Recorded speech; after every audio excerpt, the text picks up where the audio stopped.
Termo de depoimento número 32, que presta Marcelo Baia Odebrecht, na presença de seus defensores, Luciano Feldens, Débora Poeta e Joana Paula Batista. Marcelo, eu indago se esses são os defensores por ti nomeados e ainda se é de livre e espontânea vontade que compareces para depor em face do Ministério Público Federal para a instrução do acordo de colaboração premiada celebrado com base na Lei 2.850 de 2013. E pergunto ainda se está ciente de que os efeitos da colaboração dependem do conteúdo dos teus depoimentos e ainda dos meios de prova que tu fores alcançar. Somos defensores, estou aqui espontaneamente. Marcelo, eu lhe peço, por favor, que fale sobre o anexo número 10, influência junto a Guido Mantega para obtenção de benefícios ao setor de etanol Odebrecht Agroindustrial.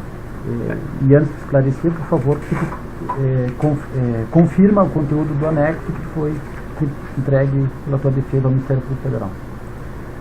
Confirma o anexo. Esse é um exemplo grande, é um tema que ocupou também grande parte da minha agenda comigo. É um exemplo claro daquilo que na cabeça do governo deu um benefício para a gente e no fundo ele tinha nada mais que resolver um problema que ele mesmo criou.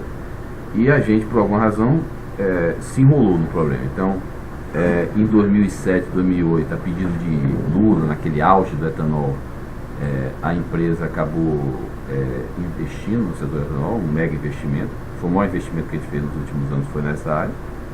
E aí, logo depois disso, o governo começou a ter problema tributário e tirou a CID, começou a controlar o preço da gasolina. Olha a história, gerou um mega problema.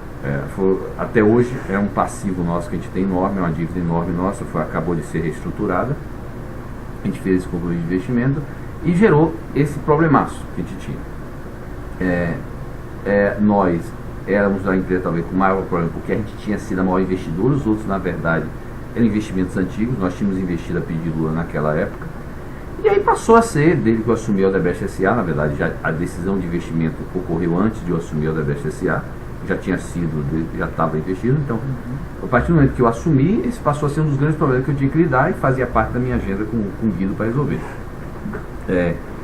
Dentro dessa linha, não foram poucas as reuniões, e aí uma das primeiras foi essa questão do pacote de etanol, que é acúmulo de PIS com fins, e aí como é que ia funcionar as coisas, para ter ideia.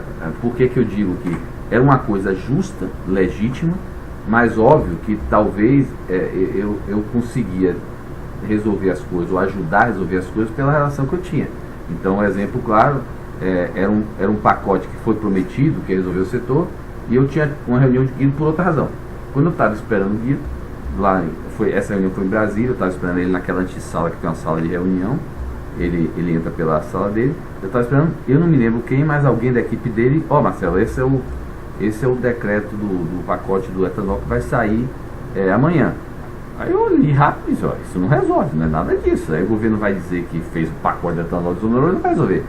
Aí quer dizer, eu logo em seguida tive a reunião com o Guido e disse, Guido, segura esse negócio e vamos botar os técnicos da Única e seu pessoal para resolver esse assunto e vir um pacote razoável.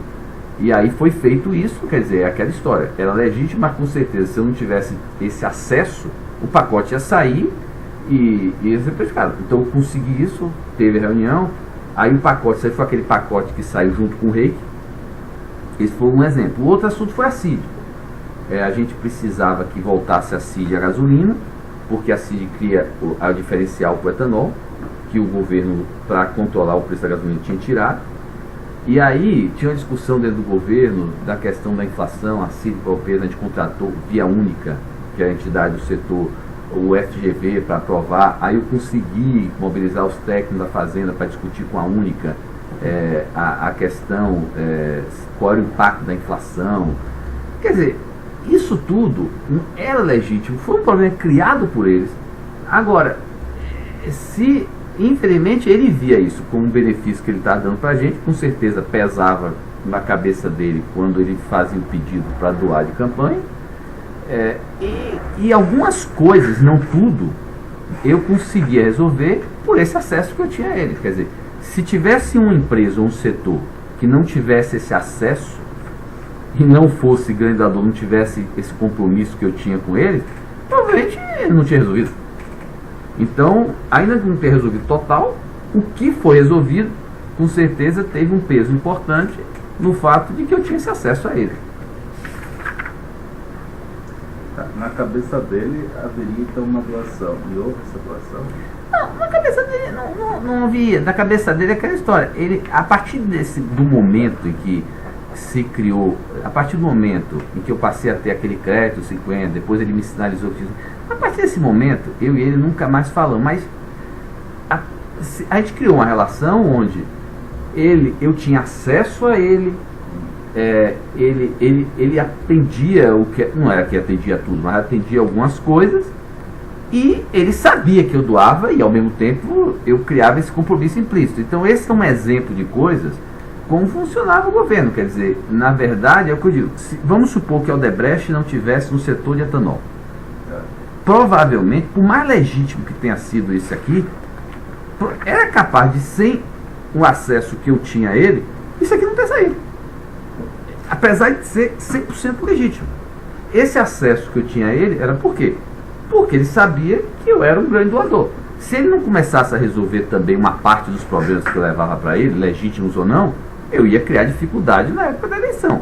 E como, se você associar que eu era um dos maiores doadores, ele criaria um buraco na campanha dela. Então, é a coisa que, apesar de não ser uma coisa implícita, era como funciona a relação de um grande doador com uma pessoa do setor público, entendeu? E aí, quer dizer... Vocês acabaram ganhando a exoneração por fins, né? E mais o crédito presumido correspondente. Na verdade, é aquela história. Isso aqui não foi criado como dificuldade e depois vendido como facilidade. Quer dizer, isso tudo aqui foi discutido tecnicamente, em embasamento, mas provavelmente não teria sido como outros que não teriam sido se você não tem acesso. Esse foi negociado em que época mesmo? Foi em 2000 entre 2013 e 2014. Junto com outra desoneração? Esse foi junto com o Reiki, o último pacote de desoneração do setor. Tá. Porque nesse momento já começou a haver muitas críticas na mídia sobre os pacotes de desoneração que privilegiavam setores. Esse e o Reiki, então, geraram um crédito lá na conta de 100 milhões.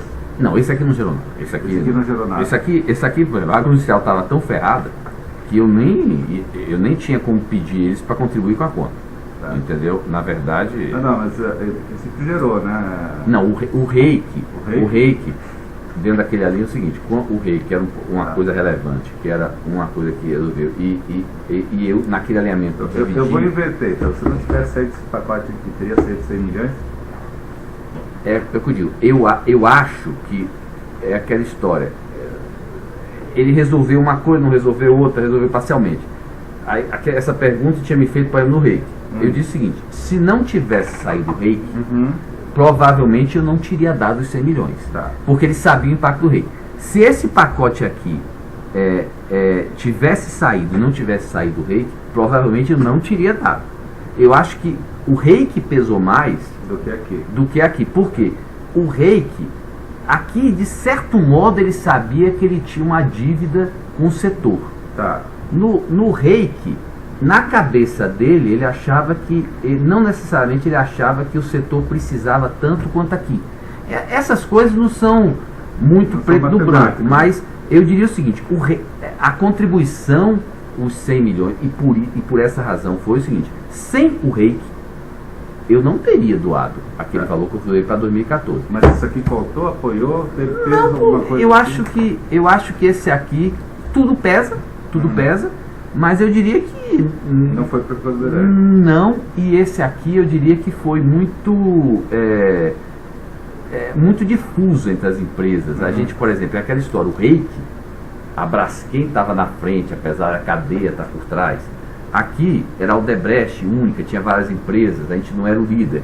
Mas o que eu mostro com isso, que eu fiz questão, é o seguinte, esse era mais um item dos N's da minha agenda e como funcionavam as coisas, que não era às vezes uma troca direta, entendeu? E as outras empresas que faziam parte da única, colaboraram também? Eu não sei formar. Não sabe Eu formar? nunca, essas coisas normalmente as empresas não falam. Não falam, né? Não falam. A não ser o caso da CVO, da do Benjamin. Não, Benjamin não tem nada a ver com. Não sei Não, mas eu tô dizendo assim, né? mas aí ele pediu uma coisa, um pedido privado para privado, não teve nada. Mas eu tô dizendo assim, se você acerta alguma coisa por conta de alguma coisa, de alguma agenda, já, isso você não fala. Mas isso aqui sendo um benefício do setor, não houve uma reunião na única para tratar de alguma vantagem? Houve, eu não sei. Aí eu não conduzi a reunião da única, eu não estava presente em reunião da única, mas com certeza, veja bem, eu não e Pode nem ser. meu pessoal tinha, porque eu não acertei nada por conta disso. Então, eu nunca transmiti para o LE, nem ele para mim, que tinha acertado alguma coisa por isso. O que pode ter havido, mas aí com certeza o Cláudio, mas eu acho que também é a questão da intervenção junto ao Congresso. Mas, novamente, é aquela história. Quando esse assunto entrou no Congresso junto com o Reiki, esse assunto não tinha a digital Odebrecht, porque era o setor realmente está precisando ter uma bancada ruralista que é grande. Obviamente que aí vai perguntar, sim, a bancada ruralista apoia os projetos porque sabe que vai contar com apoio, sim, mas aí é uma coisa mais difusa ainda.